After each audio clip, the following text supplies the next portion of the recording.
Welcome to the Smusick Show!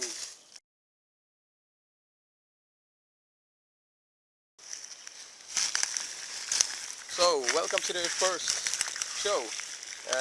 We will first speak with, in this first show, I will interview Sarofer Zertaga from Sweden. And I met him in Falköping, where he was going to have a concert there with some other bands. And let's go to that. Yeah, as an extra thing, there's going to be, well, look at the end of this, you will see. I got a surprise for you. Tell us who you are. My artist name is Sarofer Zertaga, and my real name is not that important in this content. Then we jump that. Oh, we can have it anyways. It's Gustav Pettersson, social security number, whoop, beep. And you're from Sweden then, because that's a Swedish name.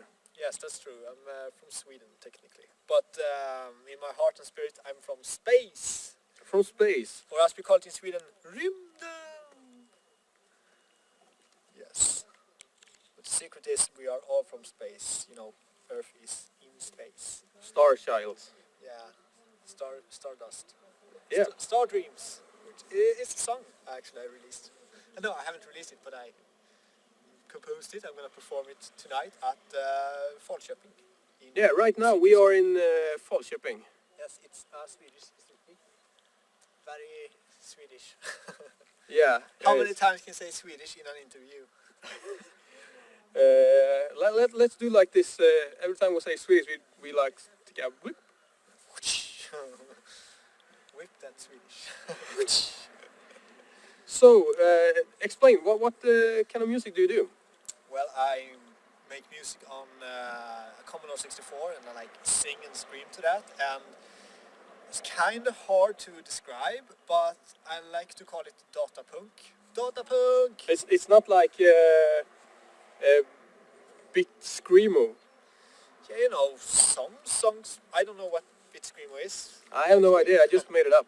Oh, I could perhaps be it. I don't really think in genres. The only reason why I took the whole data punk genre, because when I say like beat pop, which was something people called it a lot before, it really gives the wrong impression, because I don't make that much pop style music, but I do make it on old computers, so the beat part was right.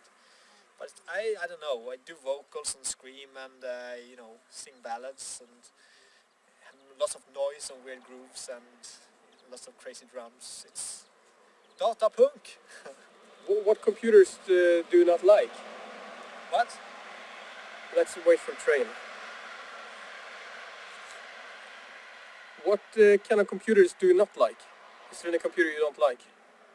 Well, I don't dislike anything really, not in that kind of content. I mean, everything has its, you know, potential and possibilities, so I'm not really like, I don't like it or stuff like that. I just like using old tech, and it is the Commodore 64 simply because it's a fun work environment, and I really love the like style of the SID chip, because it's like a synthesizer, but for me it's a bit more flexible, and it's fun making, you know, 8-bit style sounds. They have their own charisma, you know. Yeah, that's really nice. Yeah. So you make games, do you? Oh yeah, I make games too. It's a small side hobby. The majority of them I make in Game Maker for Windows.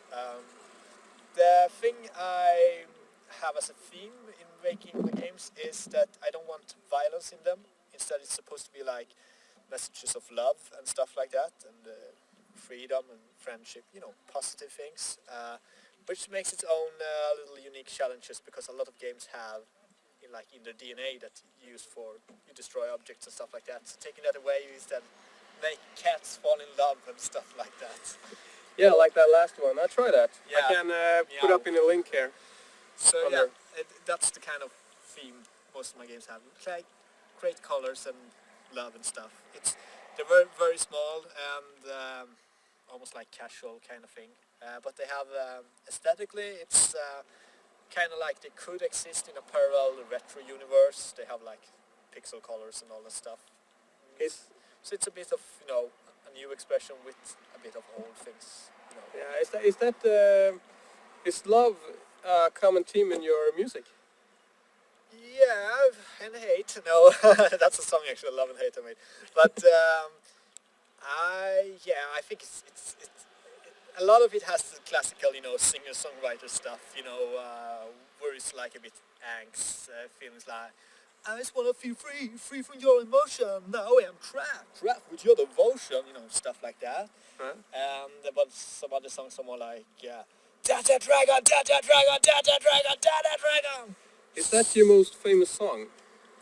Yeah, probably. Spotify says so, number one on my Spotify. So yeah, I think it's technically my most famous song. Yeah. Which is like silly because I love all my songs because they're like my children in a way, and I love performing them differently and all. But it's funny because like some songs are meant, made in a more ironic sense, especially the more normal, beat and rhythm they have and stuff like that. The more they're like meant like, I shouldn't say that they're a parody or something because that's not the point. I love them for what they are, but I do like making like noise and crazy groove rhythms and stuff like that, and like BPMs going all the way from like 63 to 250 now in songs and stuff like that, and like not repeating the same drum rhythm and stuff like that. And this kind of complicated stuff usually doesn't become like the hit stuff, so it's kind of fun that songs that are not it's fun making, music that people can like, but it's not all I want to do. So, it's that classical one-hit wonder trap, a lot of people have. You have done music videos, right? Oh yeah, sure. I made it. What is the latest one? The latest one is still Data Dragon. Still? Oh, yeah. Yeah, so I haven't made anything since that. But you know what we can do? Can we throw it in now and show it? Yeah, sure. Then we do that. Let's go.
So that was that dragon, right? Yeah, that was that dragon. I think you edited in. Yeah, yeah. Oh, you're so smart. It's just played here now. Using magic to edit everything. Yeah. Well, if that dragons are probably my most famous creation. They have their own like web page and everything because they story-wise they hacked my real Sarofer Zertaga Facebook page, and now they have Data Dragon, and they are like in a positive way they are trolls. They are, if trolls was like nice instead of like insulting people and stuff like that, that is what Data Dragons will be like, nice trolls, because they talk random stuff in people's posts and stuff, and start every sentence with Data Dragon, and they say something. I cannot notice that. Yes, and I think they talk to Sonora too, and they are like a bit crazy and weird, and it's like they're never evil, but they don't really understand human social interactions and stuff like that. So they just say lots of stuff, but they are very positive and happy. So they're nice, and they're also sometimes fighting against me, but they don't understand that it's fighting. It's really complicated. Is it like your inner kind of nice demons? It's I'm thinking about which angle I'm supposed to talk about it, because I'm supposed to pretend that they exist. Yeah, exactly. Should I destroy that in this interview? They're not real. They're made up. But They are real if you say they are. I don't really have any kind of like ID when they got created. They just got created, and they are like. They're like a very positive, happy, colorful, friendship, rainbows, happiness kind of sign of me, which I totally like, and I am the too. And a comedy side of me, if I say it like that. So I do like to have created something like meme-style characters, which are like you know, Push and the cat on Facebook and stuff like that. They are in like the same kind of category, that they're harmless, but it's kind of funny that way. So it's also nice because it's not that serious, and like this interview feels really serious, and that's not actually the style of my art or music or anything. It's a bit more like you're crazy. We throw in a strange video we made at the end there. Yeah, it's like really weird actually getting interviewed like this, because like most stuff I create, or it could be like emotional and deep stuff too, but it's like it's very direct, and it's like you have to interpret it like all art, and then when you talk about it, you like give it different like deeper perspectives than it actually is. I would actually say that my art is some kind of, you know, just trashy art, you know, just do stuff, have fun, do it yourself culture, you know, stuff like that. Create something. I mean, I can sit and work like on a drum sound, or like a bass rhythm or something, on like 100 hours, sure. But like the essence is just jamming out some cool music or visuals, or you know, just do some creative stuff, and not have some kind of like limit yourself, you know, too much on it. Is this good? Is this tasteful? Is this bad? Just trust yourself and just do something, you know. Just fun. do that. That's just have fun. That's a good philosophy. Yeah. So it's actually that kind of philosophy. Then do you feel uncomfortable right now? No. That's a bit good. cold, a bit, but it's still I feel good. When will the next video come then? There's actually I have a plan. On We have one in the end of this though. That's maybe the next one. You will? That's nice. Well, I have a plan on making a new music video, but all the interviewers laugh. No, I'm stone cold. But no, it hasn't been possible. If you like follow the stuff I do, you perhaps know that I have a record label. I make music videos. I make games. I recently, or at least it was like 5 months ago or something like that, but released a Tokyo movie, which was like 38 minutes and has lots of animation in it and stuff like that. Yeah, tell us about that. Oh, that was okay. It was really fun. The tour and and everything, going to Tokyo, being booked to play, and having the illegal street gigs. The illegal street Yeah, gigs. they were technically illegal. You hear it at the end of the Error Street gig in Tokyo. You actually hear sirens. we can throw in a clip from that. Yeah, sure. In here. You can play the Arrow Street gig. Alright, let's go.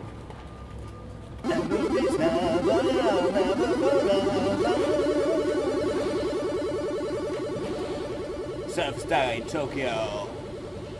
Just a computer, just a computer, just a computer, just a computer, just a computer, shows emotion.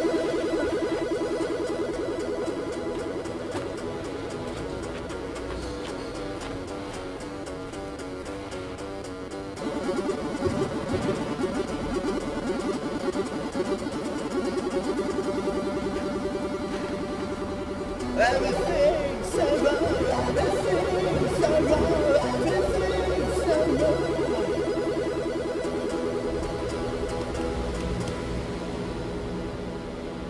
Never is never, never forever. Just no computer, just no computer, just no computer, just no computer. Just no computer emotion.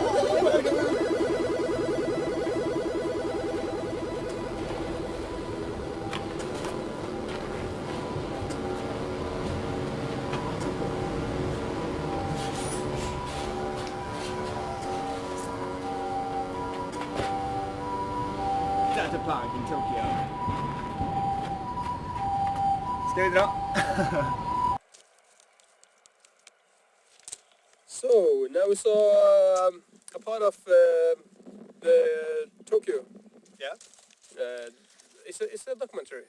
That's right, huh? Yeah. Yeah, it's Data Dragon took you toward the movie. It's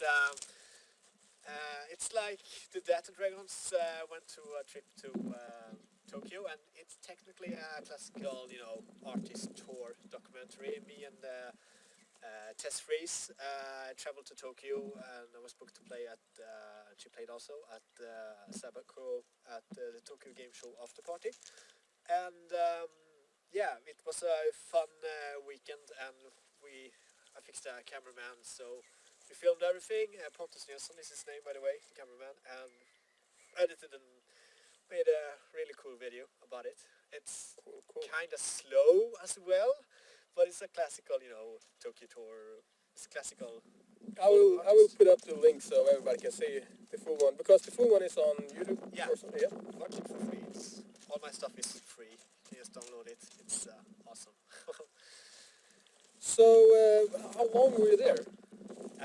1 week, or more like 5 days, and 2 days pure travel from Sweden to Turkey and finally to Japan. So yeah, it was fun. I was mostly at Akihabara, looking around the game stuff there, and I also played the street shows. Yeah, the illegal ones. Yeah, the illegal ones. We actually had 2, but we had to edit one away because one of the street gigs, we didn't bring the sound equipment to record the sound in, and we performed on the streetway in Akihabara, and I was using a Defmon tracker. It was really fun, and everyone looked by no, what is this? I don't want to watch. Because the street gigs was funny. It's it's like when you see the street musician, people usually try to ignore, and this was weirder because it was 8-bit punk music, so it was even weirder for them. But yeah, it was fun. But yeah, Was it weird for the people in Japan, you mean? well, of course. How it can it probably be was. that? Yeah, perhaps you have some mythos, because there are cool people, okay, everyone is cool in Japan, and everyone is cool in the world. That's not what I mean. Yeah. But Especially in Japan, though. But I mean, kind of cool there. people walking by the street gigs, they were they had places to go and stuff like that. It's True. the same here. And people that went to the Sabaco club, they went to come and watch the music and have fun with me, you know. So it's like different audiences. It's a voluntary audience and an involuntary audience, like, you know. But anyhow, Tokyo, yeah. Yeah. It was really fun. Once in a lifetime opportunity. What countries have you been playing in? Countries? Yeah. Yeah, Sweden, Denmark, and Japan. That's all. What country would you like to go to Ooh, you know, and play? any country in the world or space, you know. That would be it doesn't really, Sarofer Zertaga in space. it doesn't actually really matter because I just like performing my music. It's like really fun, especially if you can like get some visuals up and jump around and scream and attack the audience and stuff like that. If you see my live shows, you know what I'm talking about. We can if you're going to play today, Yes. and we can try and I can try and see if we can put in some clip from that playing later. Yeah, sure. If, Else you'll just edit out this part of the conversation. Like it never happened.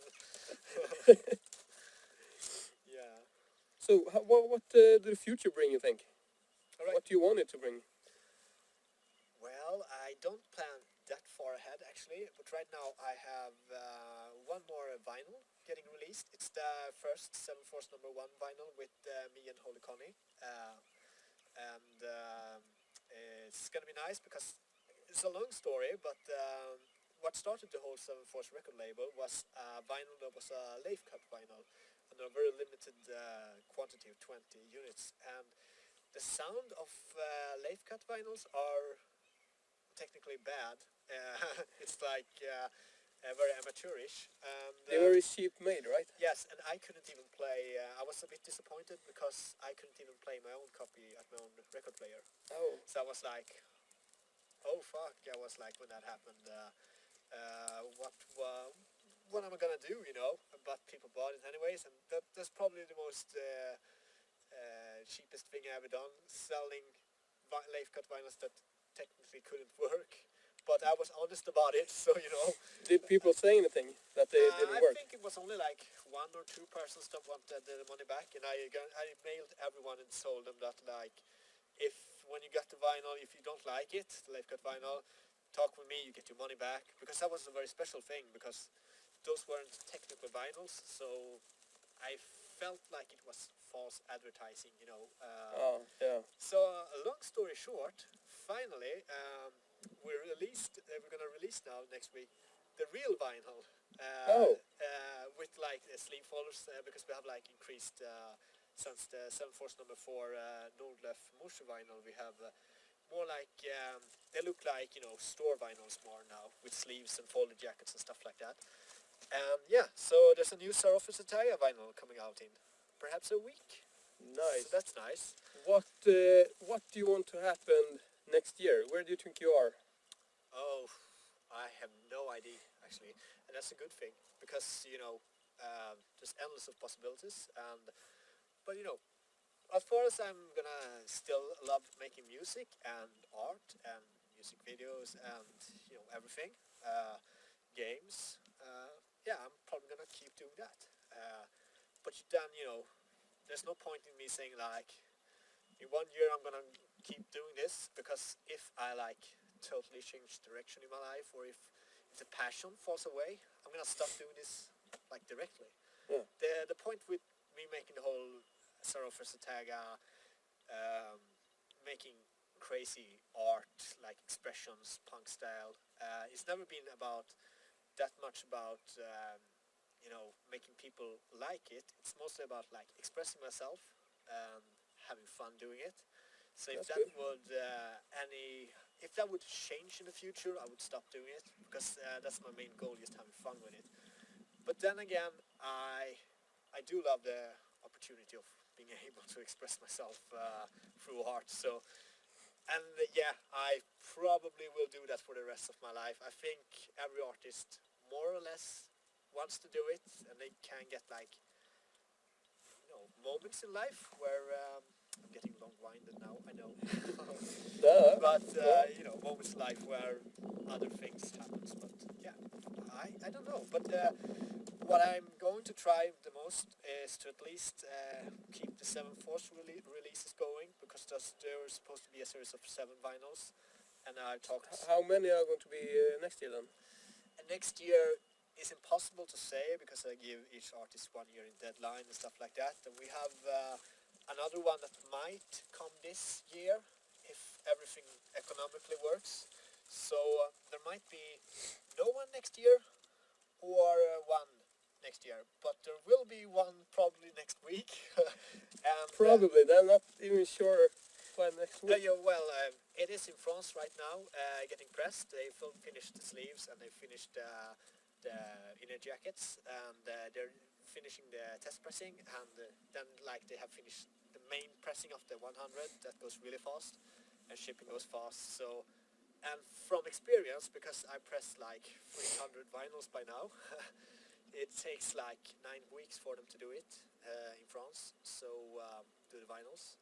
So yeah, it's been about 7-8 weeks now since I ordered it. So yeah, probably in a week. Then, as a last thing, Yeah, anything you want to say to future artists? just stay true to yourself and do what you love, and you know, keep it true. That's good. And I think that's it for... Sarofer Zertaga. Yeah. Out.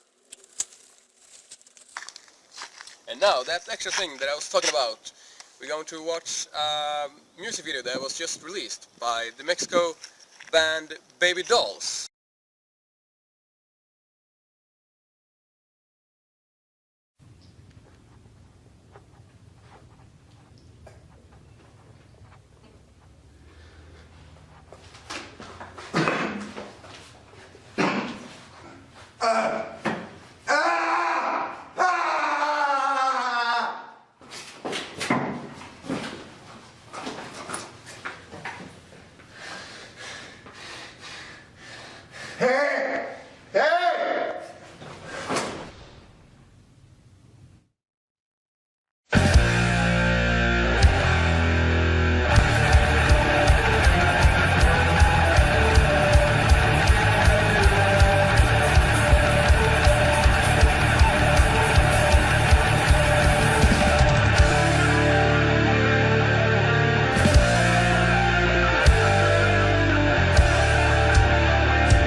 that's all.